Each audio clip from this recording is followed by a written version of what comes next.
Hi అండి. ఈరోజు శివరాత్రి కదా అని ఆచంటలోని ఎంతో ఫేమస్ అయిన సోమేశ్వర ఆలయానికి వెళ్దామని చెప్పి ఫిక్స్ అయ్యామన్నాను కదా! అందుకనే దర్శనానికి వచ్చేసామండి. తీరా చూస్తే ఎప్పుడులాగే తెలిసిందే జనం అసలు ఖాళీయే లేదు.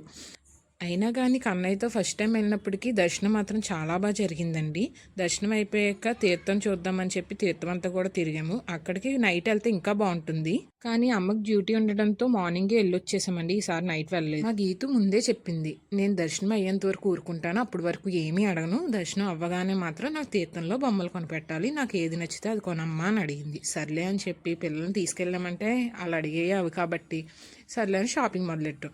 మా అమ్మతో ఎలా వెళ్ళానంటే ముందే అక్కడ స్టీల్ సామాన్ కొట్టి ఎక్కడ ఉందా అని చూస్తుంది. అందుకని చెప్పి ఈసారి జల్లెడు కొనుక్కు తెచ్చుకుంది. మా గీతమ్మ అయితే బబుల్స్ అంటండి 100 రూపీస్ పడింది. అలాగే ఈ స్లిప్పర్స్ బాగున్నాయి కదా, డైలీ వేర్ కని తీసుకున్నాను. ఇవైతే 150 రూపీస్ పడ్డాయి. మాతో పాటు వచ్చిన మా మల్లికాంబ అయితే మా బుడ్డోడి కోసమని కారు కొంది. నేనైతే ఏమీ తీసుకోలేదు మా కన్నయ్యకి.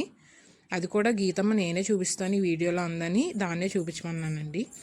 అలాగే మన పిల్లలు ఎంత మారం చేసినా కానీ వాళ్ళకి నచ్చింది కొనుక్కున్నాక వాళ్ళు ఆడుకుంటుంటే దాంట్లో ఉండే ఆనందమే వేరు కదా.